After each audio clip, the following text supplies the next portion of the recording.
one. Hey guys, so we are back again, Strictly Sports Podcast. Can't wait to get into it. Uh, Several things have happened this weekend. Man City struggled to win, Liverpool struggled to win. Uh, let's get into it. All right, it's nice to be here again. This is Charles, by the way, and also with us here we have Akachuku, the number one gunner, Aka Gunner. Yeah, I know we gonna have But you see your Twitter and by the way. What's the vibe?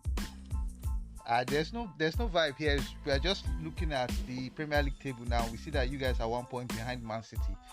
It's a really tight race that no one expected to happen, looking at the way Liverpool started the season. So what do you think is responsible for the massive turnaround? Not the way we started the season. We started the season well. It's like the way we dropped off later on. And towards January we're 14 points behind. But like in truth, that's at a point, but then we had games in hand. But the truth is, it was always going to happen. The only thing that stopped us from having this close title race last season was because of the injuries to all our centre backs. So it's expected. But I think the title race still has a few twists. I think both teams might still drop points, but I think City would likely win. I don't think it's very possible that City won't drop a single point going forward in the last 4 games. They don't really have any tough games. Tough. West Ham away could be tough, but West Ham are in the Europa, so like it's a whole. They are like concentrating on the Europa. I think they have Aston Villa on the last day. Yeah, they still have Wolves.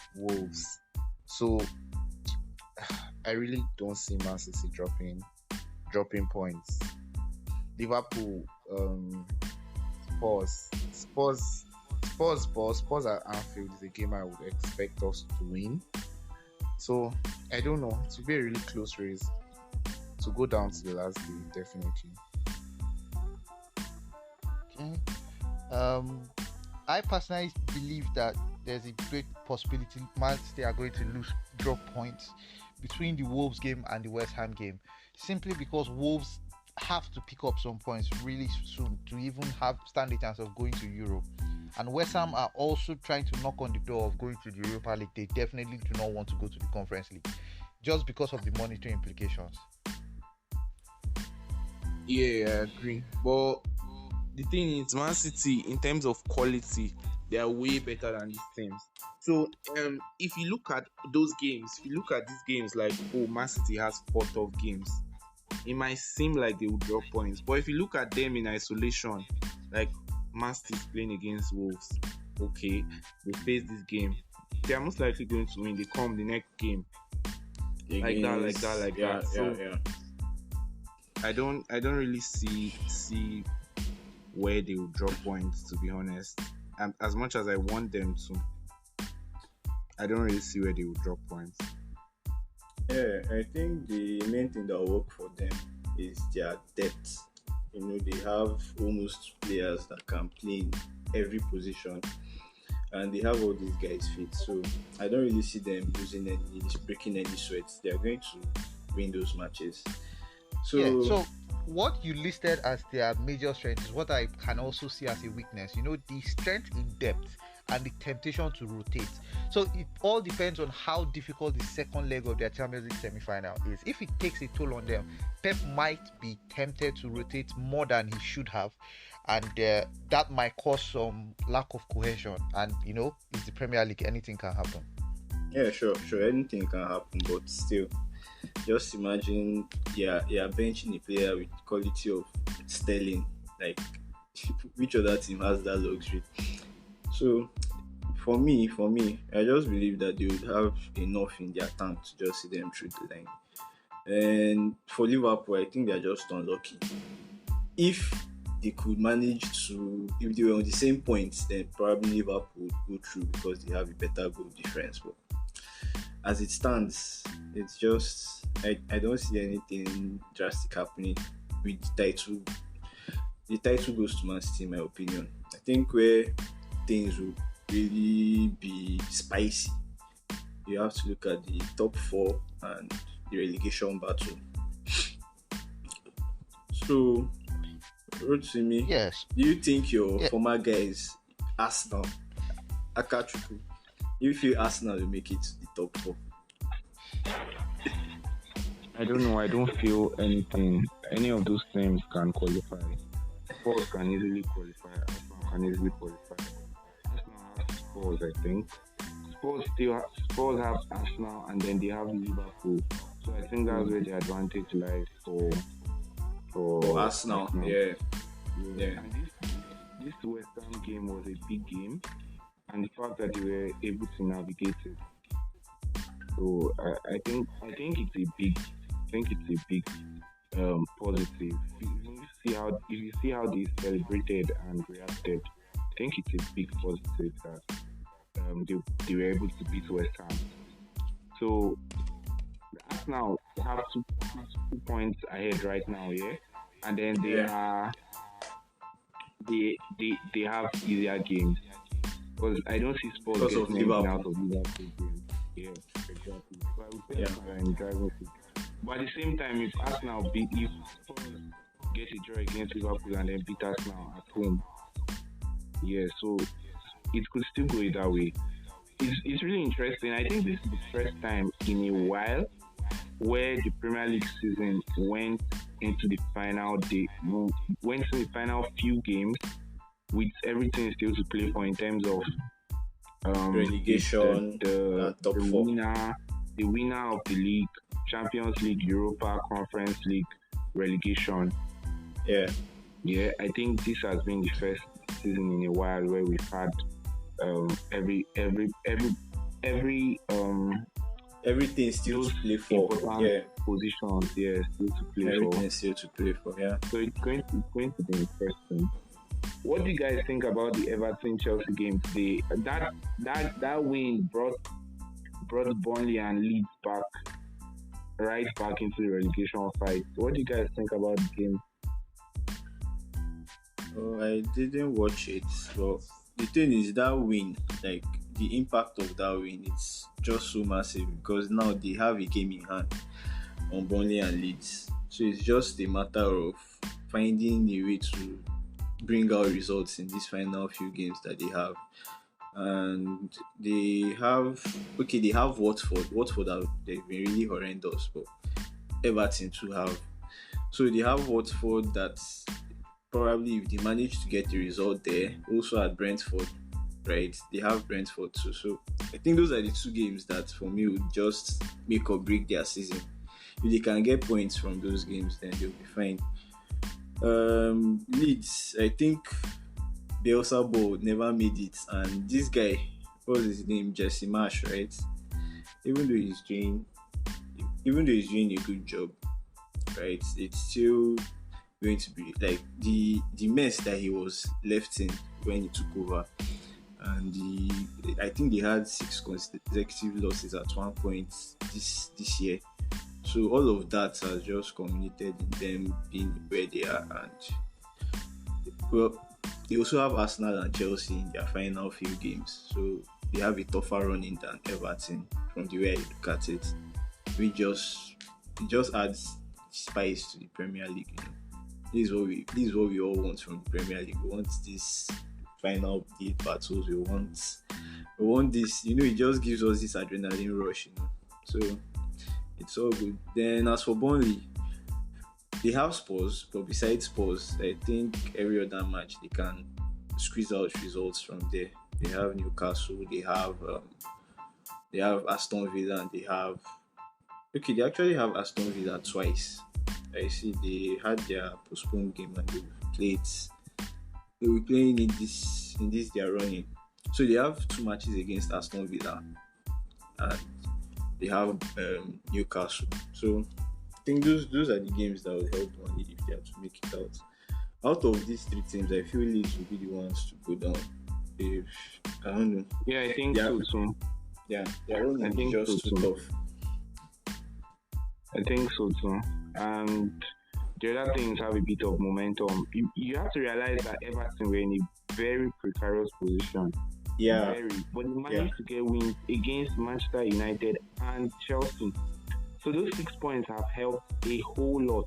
And I think that's just what's going to be the difference. Those 6 points are most likely going to be the difference between them going down and them staying up, in my yeah, opinion. yeah. I think you're right there too. I totally agree with that. I, I, So, I think Lampard has actually done a really good job. If we are going to be like very objective, well, I think it's better late than never. That's the thing that happened with Lampard. When he came, they were not doing so well, but somehow he has managed to figure the team out and he has squeezed out very important wins for them. So, yeah, yeah. not bad, not too late. That's just it. But it's just funny that Everton that we always see as a contender for Europe, they are battling it out in relegation zone. Like, it's a really it's a strange season, I swear. A very strange one. So it's relegation. This Burnley, they are kind of stubborn too. How many seasons they don't want to go down? So, Rotimi, what do you think about it now? What do you think about the relegation? Who is your go-to for going down? Who do you feel is going down? I think we've lost Rotimi. Man down. Yeah. So No, I'm right here. So I think for relegation, it's going to be Burnley, Watford, and Norwich. Those are the three teams that I see going down. Watford and Norwich are basically already No, they are gone. confirmed. They are gone. But if you look at Burnley's fixtures, they play Villa twice, and that I think is going to is really important because I don't see them getting a single point from any Villa match simply because of the desperation they would need to play and just how Aston Villa play. Coutinho has changed the way they play entirely. So I don't see them getting a point from both those games, and they are obviously not going to beat Tottenham. Are they going to get anything from Newcastle? Given the way Newcastle has played since January, that's something I see not happening as well. So if I believe they might just end up getting 0 points from their next 4 fixtures, and I don't see any other team in the fight getting 0 points from their next few fixtures. Let's not forget Everton have a game at hand. So good prediction. Yeah, I was going to say that. I understand, but that's just how I feel. And the thing with Leeds is, I understand that they might seem to have bad fixtures. So they have Arsenal, which they are definitely going to lose. They have Chelsea again, which you can never be too sure. Then they have Brighton and they have Brentford. I don't see Leeds going into those 2 games and not being able to pick at least 3 points from one of those games. So and given their form, they beat Norwich recently, beat Wolves, drew with Sutton, beat Watford, drew with Palace, lost to Man City. That's really good form. So going into the end of the season, I think they are positioned to not go down. But if you guys have a look at Wolves are going to be defining in deciding who goes to Europe, deciding who goes to the Champions League, and deciding who wins the league. They play Chelsea, Man City, Norwich, and Liverpool in their final 4 fixtures. If they do take off points from Chelsea or Man City or Liverpool, they are going to basically decide Chelsea's fate in Europe, Man City's fate in the title race, and Liverpool's fate. They play Liverpool on the final day of the season, which is disadvantageous to them, I think, because Liverpool will come out of the gates hungry dogs. But playing Man City after playing Chelsea, I believe that is going to be the deciding fixture in the Premier League title race, because it comes early enough for pressure to not be on Man City's shoulders, but it comes late enough for Wolves to really need the 3 points in order to go to the Conference League. So that's just my prediction anyways. I see Wolves taking something off Man City and still not having enough to topple West Ham and go to the Conference League. Okay. For that, well, they have the honors of deciding, like you said. Well, for Chelsea, for the case of Chelsea, I really don't see Chelsea not qualifying. It's going to be really tough for them. Yeah, the thing is, Arsenal have Tottenham, like Arsenal are Chelsea playing have, Spurs, right? yes, but Chelsea have Wolves, Leeds, Leicester, and Watford. So, given their recent loss to Everton, do you truly believe that they are infallible and unable to lose to these teams that I just listed? Well, Because the thing going into is, these fixtures, I am starting to lose faith in Chelsea's mental fortitude. Yeah, it's I it's think it's almost like Chelsea are already on the beach, and it's shocking because I don't see Tuchel as I see Tuchel as kind of manager that doesn't tolerate complacency. So it's really shocking. But well, what, today's game was really surprising. There was I don't know if I say there was zero effort, but you could see, and in the Premier League is so tough.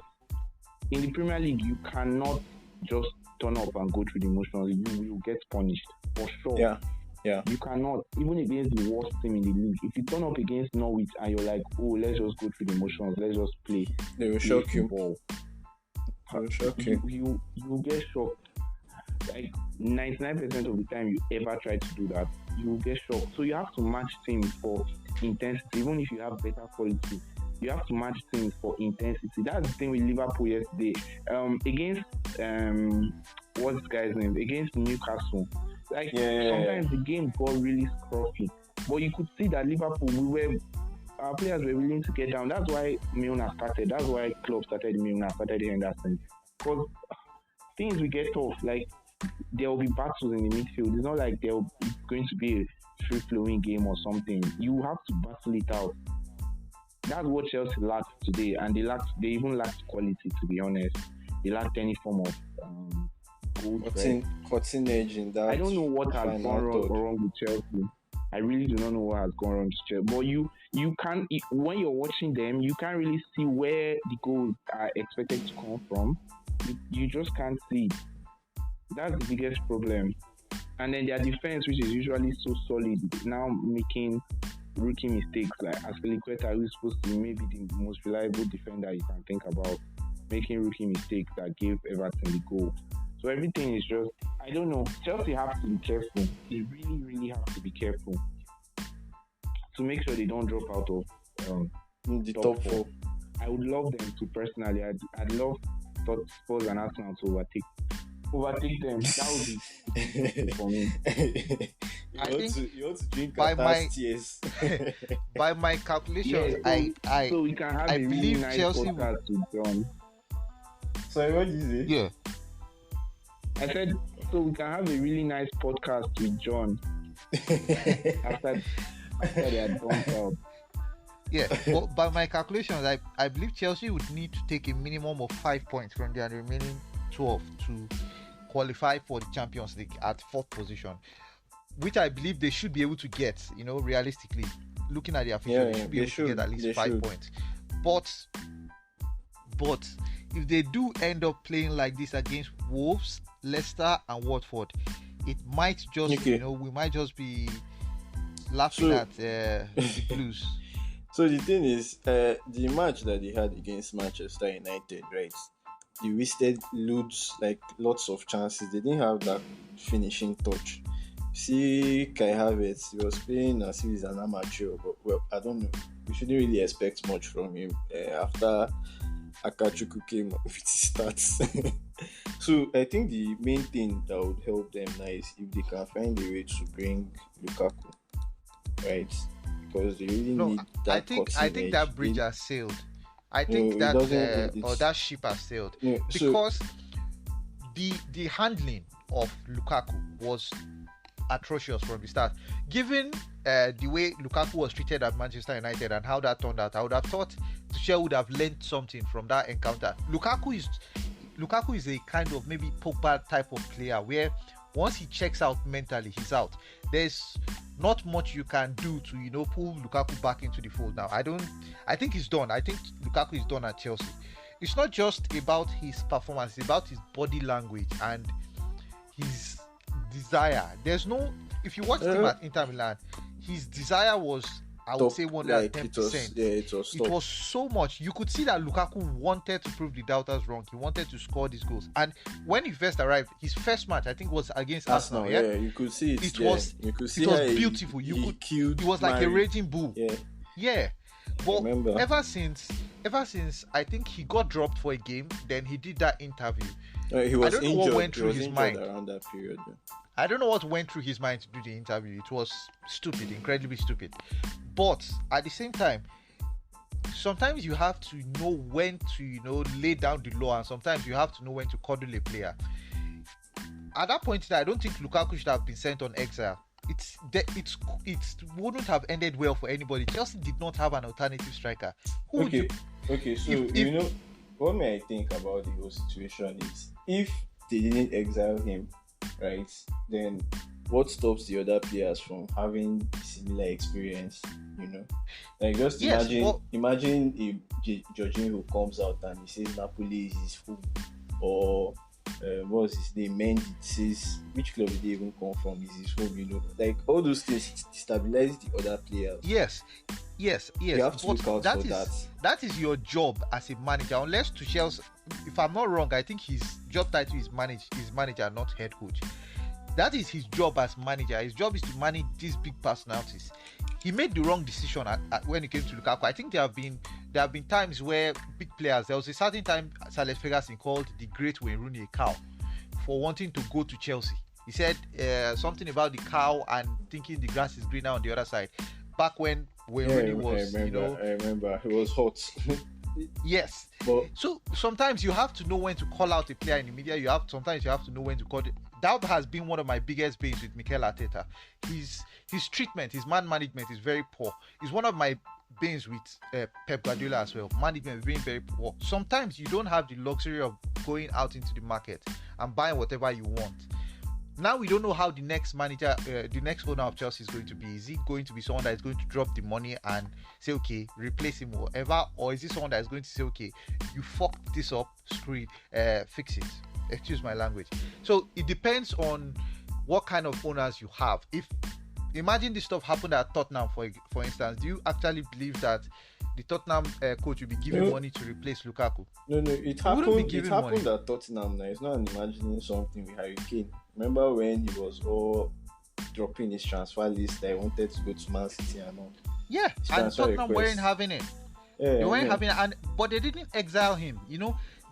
Because they understand that their season hinges on these things. Chelsea could have been much better this season, much better, considering the way they play.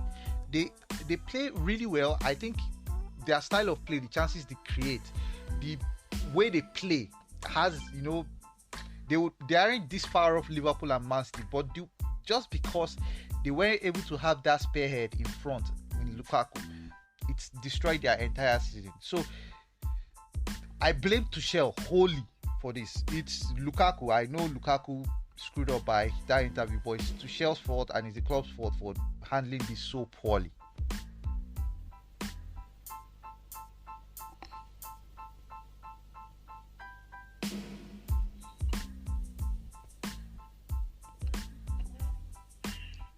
Yeah, Anything could happen with Chelsea, to be honest. That's just what I'm saying. It's one to watch.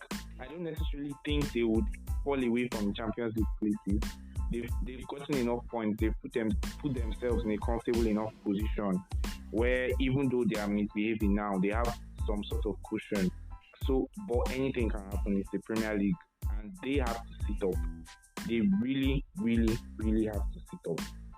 That's just the reality of the matter. Yeah. Well, I feel the same way. Anyways, like Chelsea are already, they've done so well. They've already put themselves there. I don't see both Arsenal and Tottenham overtaking them. And you have to even factor in the fact that both these teams are going to face off. Arsenal are going to face off Tottenham in their running. So there's that. yeah, There's that. It's just probably next season that Chelsea have to be wary about. If they yeah. mess things up, if they go on like this, then next season they'll just be struggling for top four. People that What do you guys- next season, or even this season? Like they No, have they- to be careful. This Oh. season, Well, Chelsea. they still have their final, I guess. You have to be careful about that. That's true. What final are you talking about?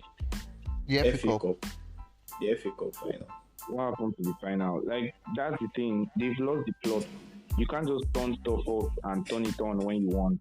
Like at least even if they were Chelsea of like earlier in the season, yeah, during that Carling Cup period, and like they were playing really well. Chelsea were playing really well. So that was Yeah. why I believe that was why that Catalan Cup final was that tough. Now look at how Chelsea are playing and look at how Liverpool are playing. Do you think Chelsea can just show up in the FA Cup final and turn on a switch and go back to the Chelsea of February? I don't even believe it's going to be a tough game. To be honest, I don't believe it's going to be a tough game. Where are Chelsea goals going to come from? Liverpool have kept That's um, that's only just clean the only sheet, something problem I like see. 2 goals conceded in 12 games. How do you get to breach that defense with this Chelsea attack? The only problem with Chelsea, yeah. Sorry, the only problem I see with Chelsea is just their attack, them finding where to score from. Because the rest of the team, they are properly structured, right? You see them play, but that finishing touch is just evading them for now. That's what I just say. So yeah, you just have to be careful, I guess. Yeah, Let's see how it goes.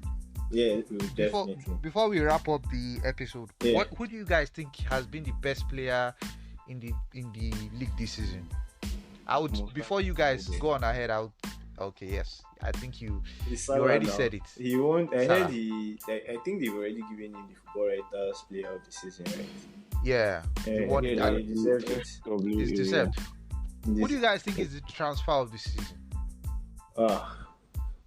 Probably I'll need to think a little bit more about that. I would say it would be between, it's really surprising to pick up a January signing, but I would say it's between Luis Diaz of Liverpool, Cristiano Ronaldo, Oh my God. and then not many transfers really happened. So those would be my two picks anyway, Diaz and Cristiano Ronaldo. And it's not really that close because given that Diaz has had a massive effect, but still he's only been there for a couple of games and he hasn't really played all the games. So I think Cristiano Ronaldo wins the signing of the year for me. What do you guys think? Okay, so for me to give a signing of the year, right? Like you also need to look at how the club performed because of that player. That's why for it would be really difficult to just say Cristiano Ronaldo. From an individual point of view, right? He had a very very good season. Like what he had this season is what people like Chris would dream of, you know.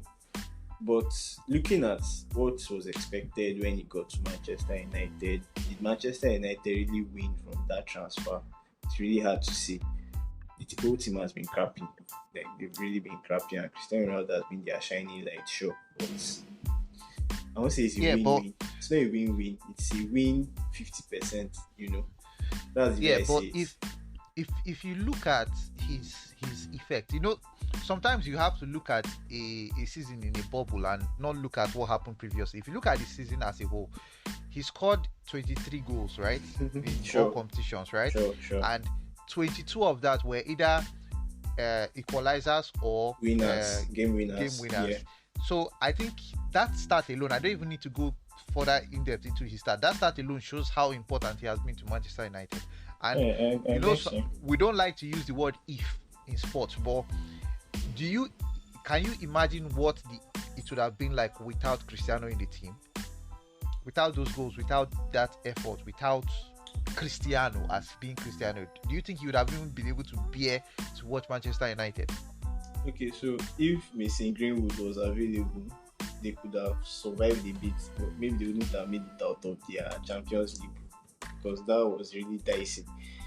Well, besides that, it will probably have been around the same position, max. I don't really see with the way Man U played this season. I don't really see them doing so much. Let's not mince what Man U were atrocious. Bruno Fernandes was not up to his usual lofty standards. He wasn't bad. He had 9 goals and 6 assists in the league. It wasn't terrible, but it wasn't great either. Yeah. Pogba was Terrible. I Atrocious. think this is Pogba's worst season at Manchester United. Pogba was Maguire useless. was Maguire as usual. Yeah, Awful. let's not go too deep into my use problems. I think we've covered a lot on them over the episodes. Aka, okay, go ahead, Aka. My sign Yeah, of the season. I don't want you guys to say it because I'm a Liverpool fan, but to be sure. honest, it's Luis Diaz. January was a very, very, very big turning point in the season because if you remember when the highest gap was just after the Chelsea game when we drew 2-2, and then the worst part was Salah and Mane were going for AFCON. So Yeah, that signing of Luis plus Jota hit his best form around that January period. We won every game in January after that every Premier League game in January after Salah and Mane left because like the arrival of Luis Diaz, how do I he revitalized the team. Like it changed a whole lot. Now he gave us a front instead of a front three or four, we now had a front five that had extreme quality that allowed clubs to do a lot of things. He allowed clubs to now shift Mane to centre forward. Mane has played centre forward almost all through the second half of this season, except in some few games. And that has changed Mane's form. Mane wasn't playing really well in the beginning of the season. He was just there. Salah had to drag the team and perform a lot of the time. But like that signing has revitalized Mane, Salah, Luis Diaz himself coming has been a breath of fresh. There's so much quality right now. And then for the whole squad, seeing a player like that, of that kind of quality coming, to be honest, I feel if that signing didn't happen, we wouldn't have been in the title race by now. Like Yeah, but to me, it's that yeah, straightforward. I yeah, feel I that's see where you're going, right? But if you look at your team as a whole, the team was the right signing. I would agree. It was the perfect time. It was more of a Perfect signing, fit. yeah. It was more of a fit to Liverpool than Cristiano was to Manchester United. But yeah, his straight up effect, when you talk about signing of the season, you talk about the effect on the team as an individual. He's had 3 goals and 2 assists in the league in 10 appearances. Those are hardly world beating stats. Even though his effect on the team's gameplay was really that's what really you should look important. at more. But his individual stats as a player. So I would say his effect was the level of his effect was a result of the team he went into rather than his individual performance, and that's why I would give it to Ronaldo. Even though I mentioned Diaz as my second contender, I still believe that because of how well Cristiano played individually as a player, he just peeps Luis Diaz. I think it's arguable, it's subjective. It's not It's set in not black stone. or not black or white. Yeah, Yeah, it's not black and white. Cristiano Ronaldo has been a great signing because I don't know where United would have been if he yeah, wasn't there, if he didn't come. Yeah. I think Kulusevski for his Spurs. team mention, yeah, he did really well when he came Yeah. in. He did really well. It's a worthy mention. He's not I wouldn't put him in the same bracket with those two, but he did really well. Is there anybody we're forgetting? Konate, your defender. Ben White and Ramsdale at Arsenal. Why are we not talking about Arsenal? Ben That's White, Yeah, Ramsdale. Who else did they sign this season?